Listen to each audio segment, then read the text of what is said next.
इसका यूज करना है बेटा सर्व समीकरण, तो सर्व समीकरण का भी यूज कर लिया जाए। चलो कर ही देते हैं सर्व समीकरण। इसमें किसका यूज होगा याद करो, A square B square C square, A square B square C square, तो ए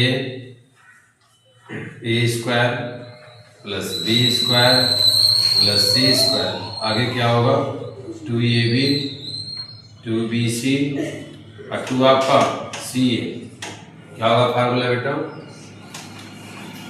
इसकी समीकरण क्या बन जाएगी a प्लस बी प्लस सी का होल स्क्वायर। ठीक है, अगर इस रूप में आएगा हम इस रूप में लिख देंगे उसे, तो a की जगह कितना है 4 है, तो 4 किसका स्क्वायर होता है 2 का, तो 2x का स्क्वायर, b की जगह पर 3y का स्क्वायर, c की जगह पर 4z का स्क्वायर। ठीक है, अब इसे ध्यान नहीं देंगे, अब इसको ध्यान देकर वैल्यू लाएंगे। ठीक है, अब देखो यहाँ पे क्या है, हर एक चीज और ध्यान देंगे हम लोग। यहाँ पे क्या है माइनस, यहाँ पे क्या है माइनस, तो हमें ये नहीं पता है कि माइनस जो है y भी हो सकता है और z भी हो सकता है। यहाँ पे माइनस किसी के पास होता है, या तो आपका y होगा या तो z होगा। अब ये क्लियर कैसे होगा, इसमें चलो उसमें भी माइनस है, इसमें y z माइनस हो सकता है, इसमें z x z माइनस हो सकता है। अगर x माइनस होता तो यहाँ माइनस हो जाता। कहने का मतलब है कि x y माइनस नहीं है, तो है माइनस कौन z है। यहाँ पे क्या कर देंगे माइनस z कर देंगे।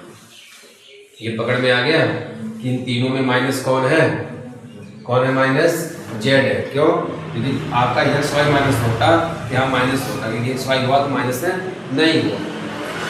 अगर दोनों माइनस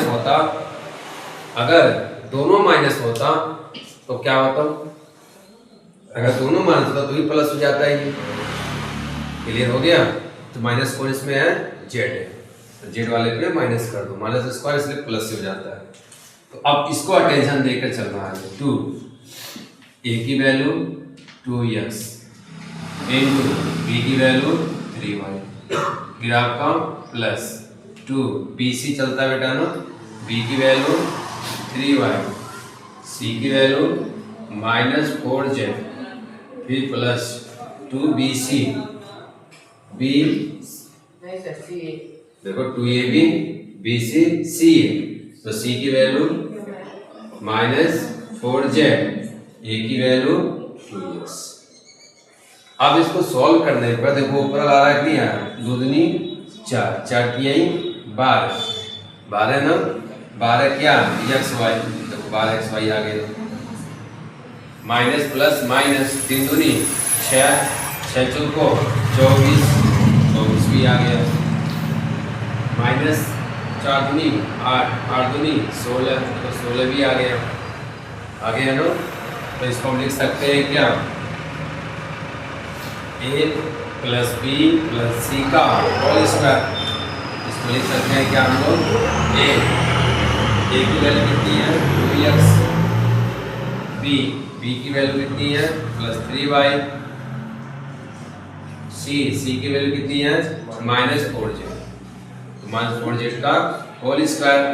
तो इसको 2 बार लिख दो, तो ये आ जाएगा 2x plus 3y minus 4z,